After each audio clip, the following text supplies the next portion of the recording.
El capítulo 5, verso 16. Así que en adelante ya no conocemos a nadie según la carne. Y si conocimos a Cristo según la carne, ya no le conocemos así. Por tanto, el que está en Cristo es una nueva creación. Pasó lo viejo, todo es nuevo.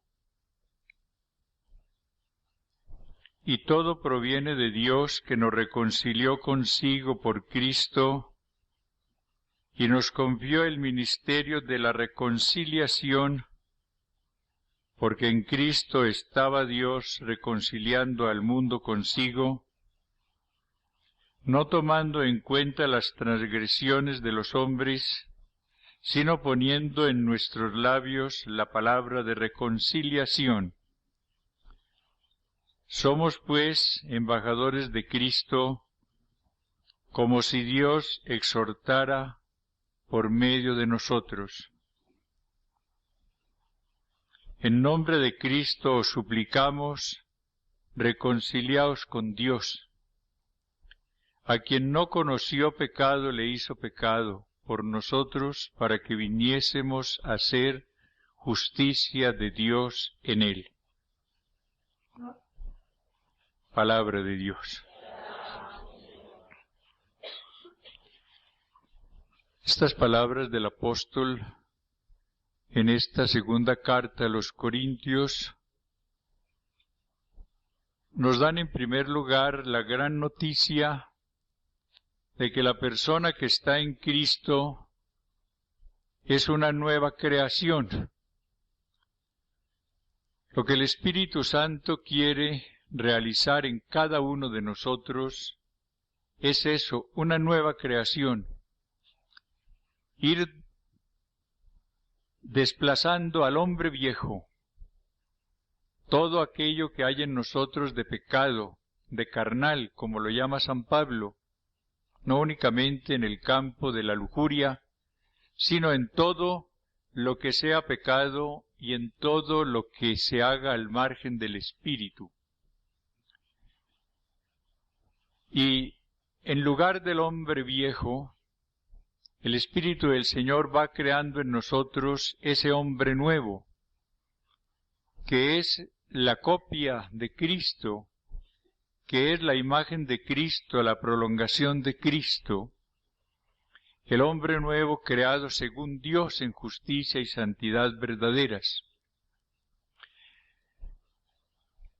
Es a través de esta reconciliación con Dios y con los hermanos, como nosotros vamos siendo la nueva creación.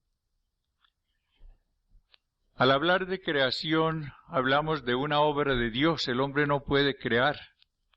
El único que crea es el Espíritu, porque es hacer algo de la nada. El hombre nuevo lo hace el Espíritu Santo de la nada en nosotros.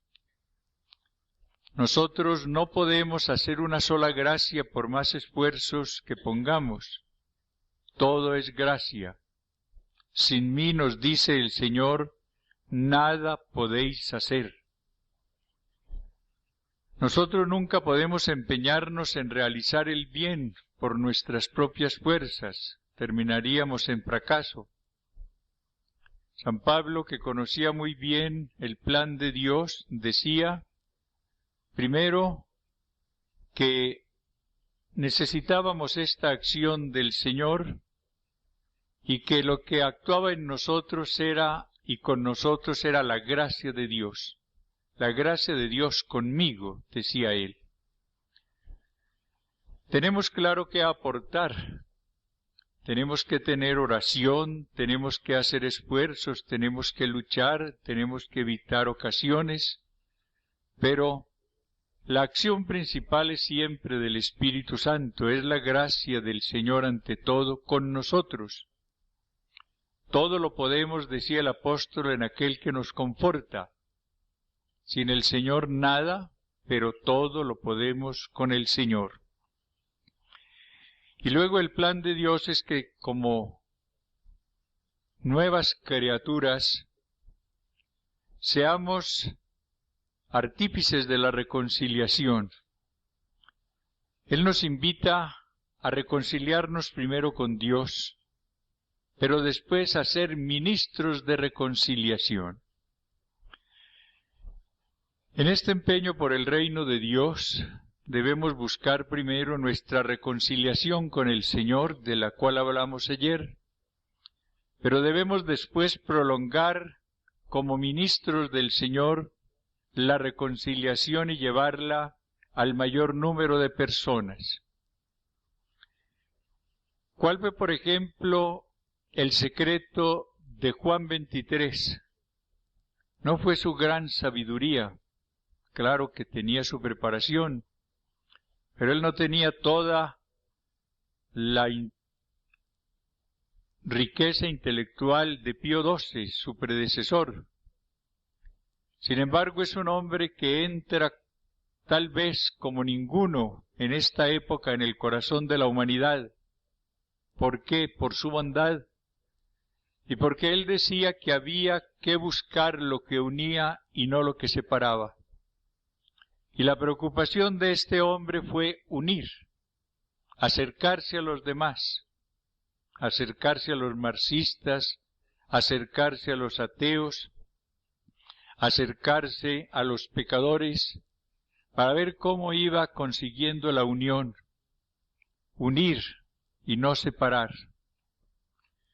Si nosotros lleváramos esa consigna, ¿cuánto conseguiríamos también como instrumentos del Señor, como ministros de reconciliación? Yo creo que en este campo es mucho lo que podemos hacer. Recordemos que la acción del Señor se realiza con la cooperación nuestra. Nosotros podemos cooperar con el maligno para la destrucción del reino de Dios, o podemos cooperar con el Espíritu Santo para la extensión del reino de Dios. Si en lugar de separar, unimos, el cambio se irá realizando cada vez más profundo en nosotros y en las comunidades donde nos encontremos y en el medio donde trabajemos. Vemos cómo hay gente que solamente tiene el empeño de dividir, de separar, critica, comenta, agranda las cosas, hace comentarios negativos, se llega hasta la calumnia, todo con el ánimo de separar. En cambio, el Señor habla de los pacíficos como bienaventurados. Ellos son los hijos de Dios. ¿Y quiénes son los pacíficos? No los tranquilotes, son los que hacen la paz.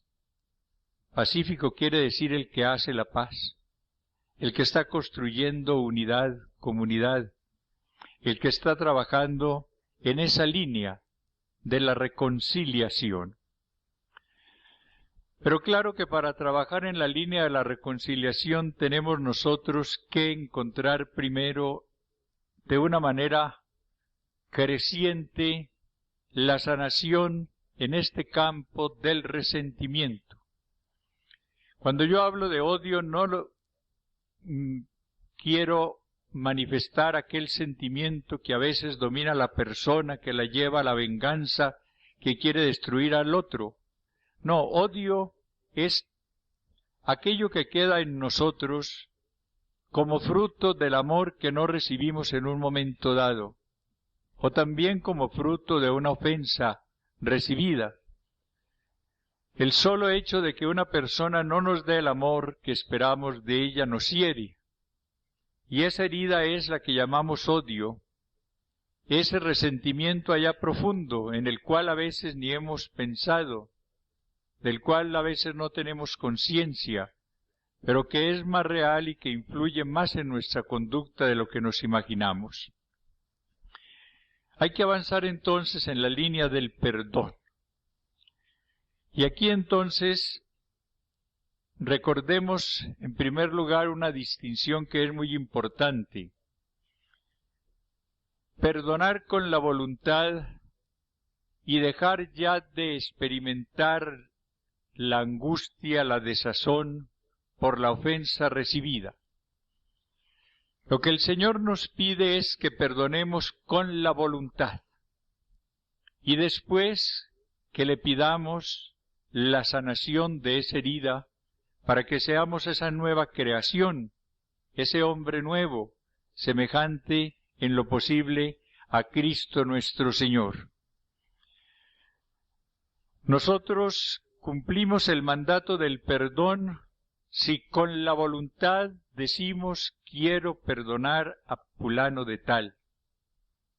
Me decido a perdonarle. En una etapa posterior el Señor me irá sanando de esa angustia, de ese dolor que me causó esa persona. Pero con el Señor me reconcilio si con mi voluntad perdono, deseo perdonar, quiero perdonar, me comprometo a perdonar. Cuando la persona toma esta decisión, puede recorrer estos 3 niveles para ir creciendo en el perdón. El primer nivel o el primer paso es orar por esta persona. Pedir para que el Señor llene de bendiciones a esta persona. En el texto que leímos esta mañana, el Señor nos dice, orad por los que os persiguen y calumnian. Y podemos decir que cuando empezamos a orar por alguien que nos ha herido, ya le hemos perdonado. Ya el perdón es una realidad. Podremos progresar en él, pero será una realidad.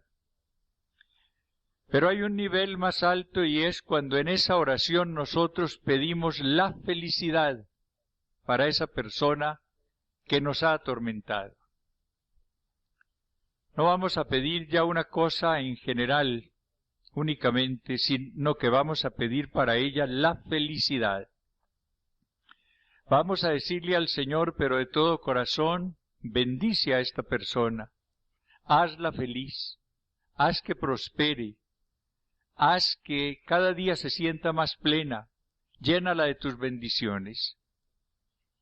Esa oración por la felicidad del otro, del enemigo, va aumentando en nosotros el perdón, va siendo cada vez más profundo, va siendo cada vez más real, más intenso. Pero viene un tercer nivel o un tercer paso y es cuando nosotros le pedimos a Cristo que haga fluir y pasar su amor a esa persona a través de nosotros. Al principio nosotros podemos pedirle al Señor que le dé su gracia, pero ahora en este paso posterior nosotros le decimos al Señor, haz que tu gracia pase a través de mí como canal para que llegue a esta persona. Para esto es importantísimo visualizar, imaginar, usar bien la imaginación. La imaginación que puede perjudicarnos muchas veces. Santa Teresa la llamaba por eso la loca de la casa, porque cuando menos pensamos está trayéndonos unas imágenes tontas que pueden ser principio de una tentación, etc. Es un elemento maravilloso como parte de nuestro ser que podemos emplear con mucho provecho para el bien. Nosotros podemos visualizar en este caso a esta persona, por ejemplo, que está a los pies primero de Jesús crucificado y pedirle al Señor que haga descender su sangre preciosa sobre esta persona, que la bañe con ella, que la lave con ella. Pero en un paso posterior podemos visualizar otra escena en la cual está Cristo, está esta persona que nos ha herido y estamos nosotros.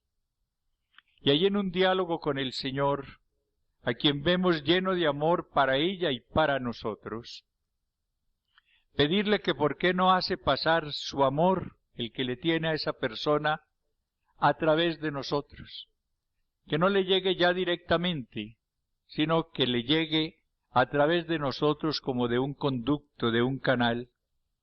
Y entonces tener un encuentro los tres. Cristo que nos da su amor y que nos tiene tan cerca de esta otra persona que ese amor llega inmediatamente a esa persona. Así se va adquiriendo entonces un progreso en esa sanidad interior. Y cuando conseguimos esto, se va logrando ya la sanación de las emociones duras que nos causó esa persona. Cuando hablamos de esta sanación del perdón, no vamos a hablar del olvido, de lo que ha sucedido. La sanación no es perder la memoria, pero la diferencia está en la manera como vamos a recordar aquel momento doloroso con esa persona. Ya no vamos a sentir rechazo, angustia, resentimiento, odio, sino que vamos a sentir una gran paz, una gran paz. Vemos cómo la paz es el don del Señor, es el regalo que Él da. Mi paz os dejo, mi paz os doy, no como la da el mundo. La paz no puede ser fruto del esfuerzo nuestro, por grande que sea. Es un don que trajo Cristo a la tierra. Gloria a Dios en el cielo, y en la tierra paz a los hombres de buena voluntad, quienes ama el Señor. Ese es el gran don de Cristo. Pero para recibirlo es necesario cumplir lo que Él nos ha ordenado, perdonar como lo hizo Él, perdonar de corazón. Y nosotros experimentaremos su paz cuando, unidos a Él y unidos al hermano que nos hirió, pedimos que nos invada, nos envuelva el mismo amor del Espíritu Santo. Entonces lo que antes nos perturbaba con el recuerdo, ya nos produce tranquilidad y nos produce paz.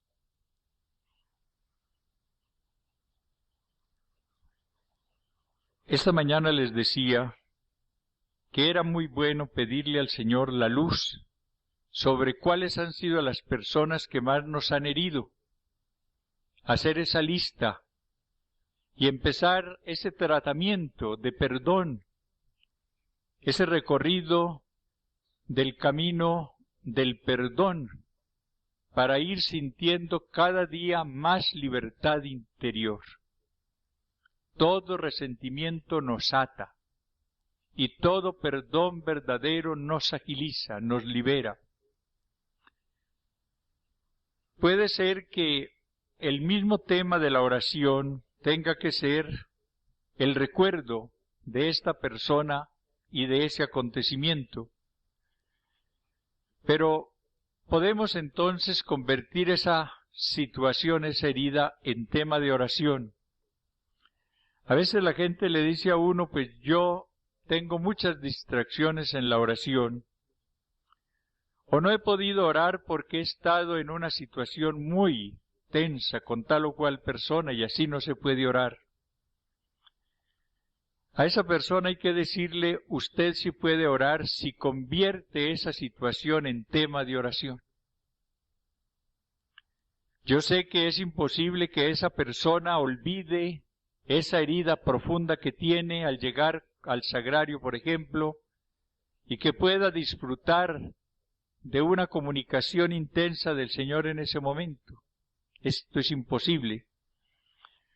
Ella tendrá que estar a los pies del Señor con toda su herida, pero si empieza a analizarla con el Señor, si empieza a tratar el problema con el Señor, si empieza a visualizar a Cristo, al hermano que nos hirió, y nuestra realidad, y hacer lo que hemos dicho, tal vez más pronto de lo que creemos, podremos serenarnos, pacificarnos, experimentar la realidad del perdón, y podremos entonces entrar ya liberados en un intercambio de amor con el Señor.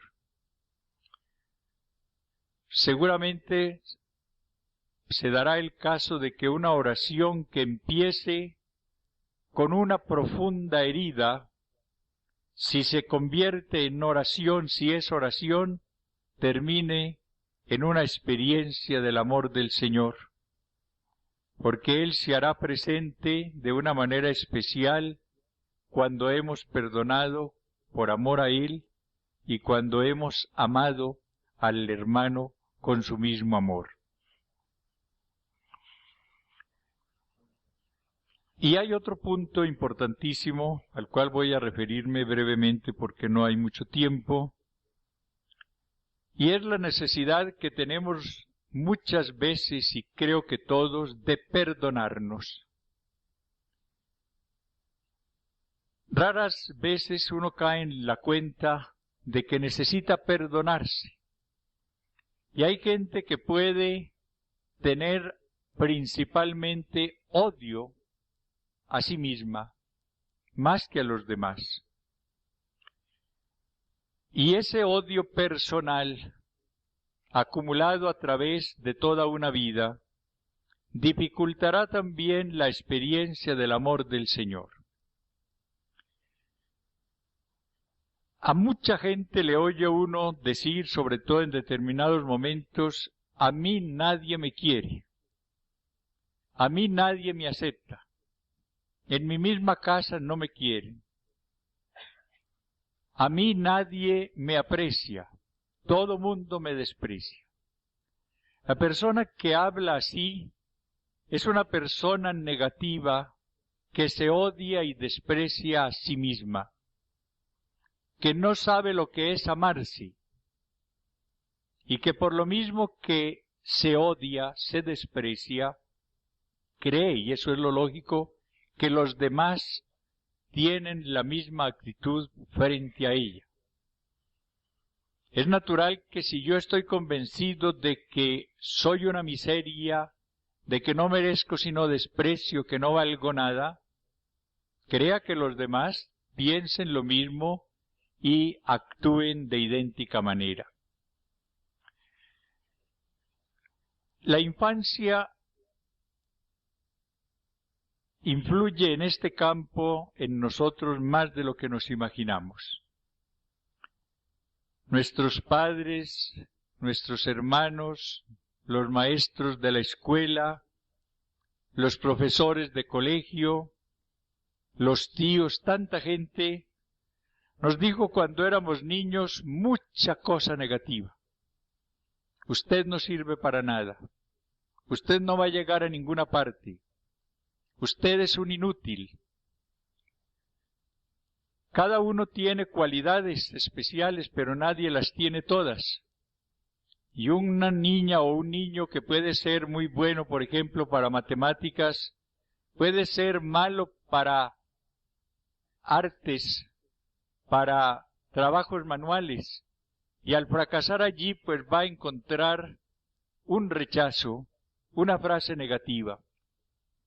Hay una realidad, ya esta mañana la notaban ustedes, y es que nosotros generalmente oímos cosas negativas y rara vez cosas positivas. Un psicólogo dice que por 20 cosas negativas que oímos, si mucho oímos una positiva. Y cuando tratamos a los demás nos pasa lo mismo. Rara vez los alabamos, los alentamos, y cuando hay algo que nos disgusta, pues lo reclamamos. Esa es nuestra falla, desafortunadamente. Y claro está que dada esa realidad, se va creando en las personas la imagen negativa. No sirvo para nada, no puedo hacer nada, no voy a llegar a ninguna parte, porque desde niño oyó estas frases y llegó en el subconsciente a convencerse de esa realidad. Y muchas veces cuando a esa persona se le dice algo laudatorio, lo rechaza, no cree en la sinceridad. Este es un mentiroso, él no cree eso. Él está fingiendo, porque es tan profundo el convencimiento que tiene de su miseria, que cree que los demás no pueden sinceramente decirle una cosa buena. Pues bien, aquí entonces entra la gran necesidad de perdonarnos nuestras deficiencias. Todos hemos tenido debilidades, todos hemos cometido equivocaciones, todos hemos tenido fracasos, y a veces guardamos un resentimiento personal por todo esto que ha sucedido. Y mientras no lleguemos a perdonarnos primero a nosotros, no lograremos tampoco perdonar a los demás. El mandamiento del amor del Señor es: amarás al prójimo como a ti mismo. Amarás al prójimo como a ti mismo. Luego, la persona que no se ama no puede amar al prójimo, porque es como a ti mismo. Si ella no tiene sino odio para ella, si no tiene sino la idea negativa, si no se ha perdonado, tampoco podrá perdonar al otro. Podríamos decir también: perdona al otro como te perdonas a ti mismo. Luego hay que empezar por el amor personal, que eso no es muy distinto del orgullo, y luego por el perdón personal. En la formación a veces se hace hincapié en la necesidad de que la persona nunca admita una cualidad y que en cambio viva convencida de sus defectos únicamente para que luche por corregirlos. Y se le dice a esa persona que si llega a descubrir una cualidad y cree en ella es un acto de orgullo. Ahí es donde está la mala formación. La verdad es muy distinta. Nosotros todos hemos recibido grandes cualidades del Señor y debemos amar al Señor por todo lo que nos ha dado. Si yo llego a la idea de que no tengo nada, de que no sirvo para nada, de que no tengo sino defectos, pues ¿cómo voy a alabar al Señor? ¿Qué gratitud va a haber en mí para Él? Ninguna. María, la más humilde, fue la persona que en el Magnificat vibró de alegría, porque el Señor ha hecho en mí cosas grandes. Ella, en su humildad, que es auténtica virtud, dijo: soy la sierva del Señor. Y eso era ella.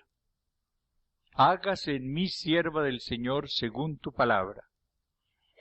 Pero ella redescubrió toda la riqueza que en su cuerpo y en su espíritu había puesto el Señor, las maravillas que había hecho en ella, y por eso, llena de felicidad, proclamó la gloria del Señor, alabó al Señor. Nosotros tenemos que aprender a descubrir todos los valores que el Señor ha puesto en nosotros para alabarlo. Ya les decía ayer que en la renovación uno va creciendo es en la oración de alabanza. Es lo que va reemplazando a la queja de antes, la alabanza.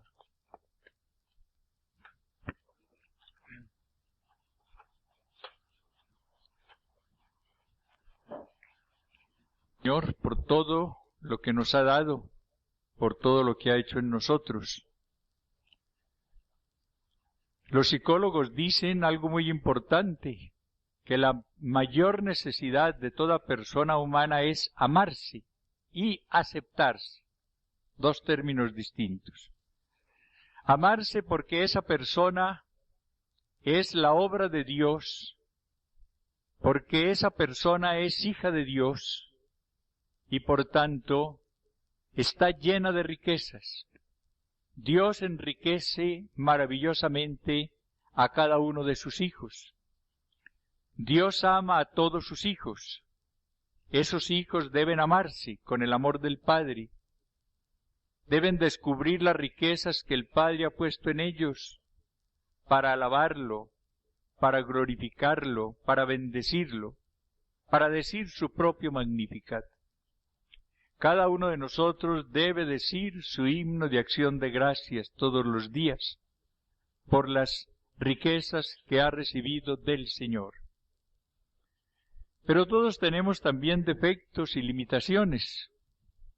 Y entonces la necesidad que tenemos es la de aceptarnos con paz. Aceptar con paz aquellas limitaciones que no tienen solución. Hay defectos físicos que no tienen remedio. Una persona puede tener un defecto en su cuerpo, eso será de por vida. Aceptar con paz.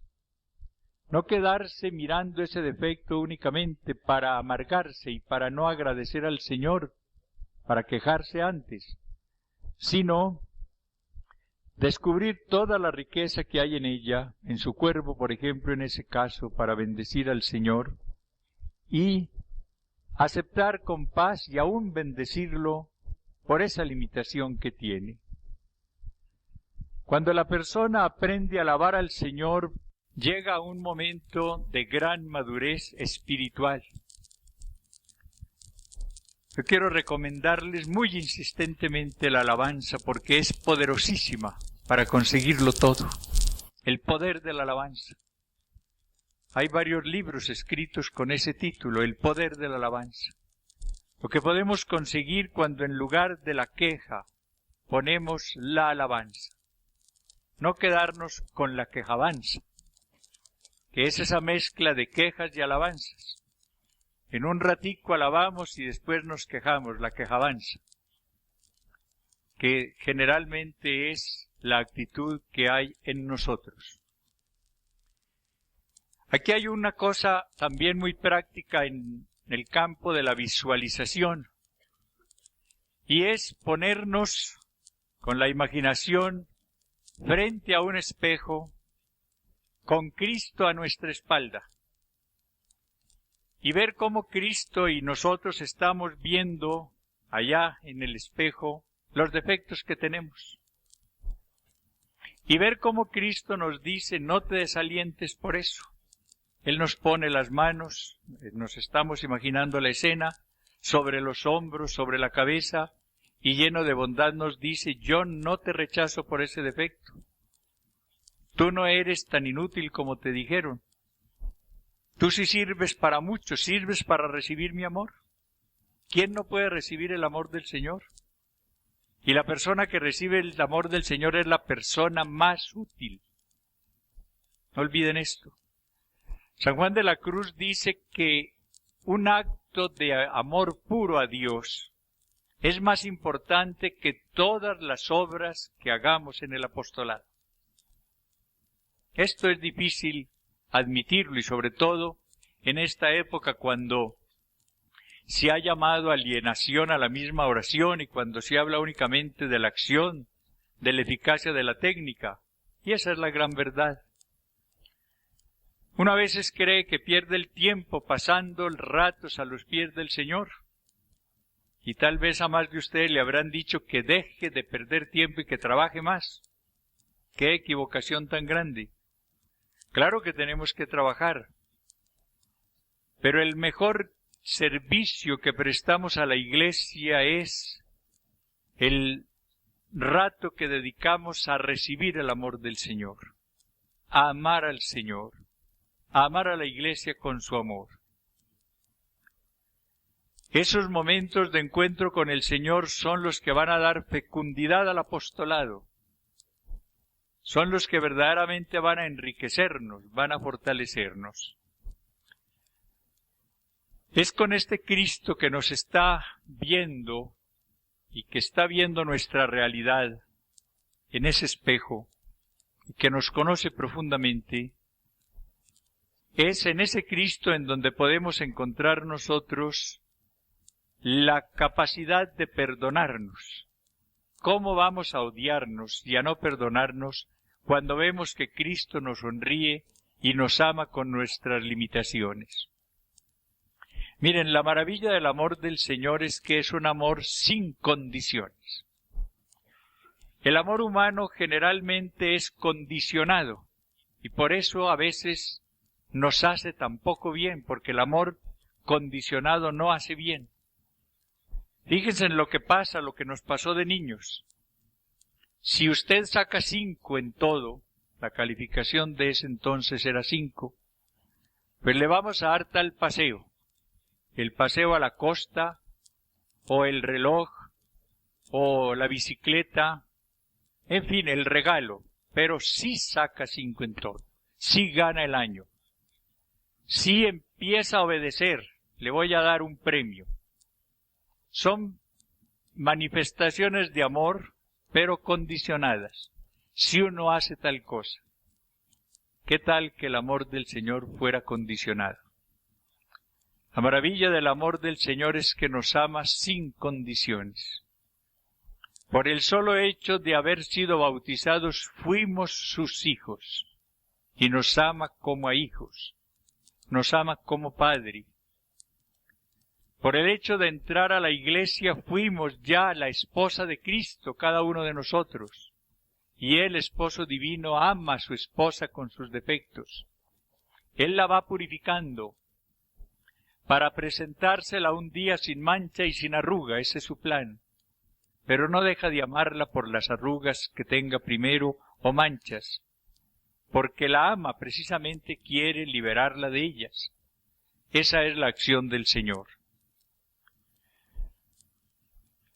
Vamos a pedirle mucho en esta tarde la gracia de obrar de acuerdo con estas luces que el Señor nos va comunicando, porque si vamos avanzando en este campo de la reconciliación, del perdón, nos iremos preparando y disponiendo para recibir todo este amor que el Señor quiere comunicarnos.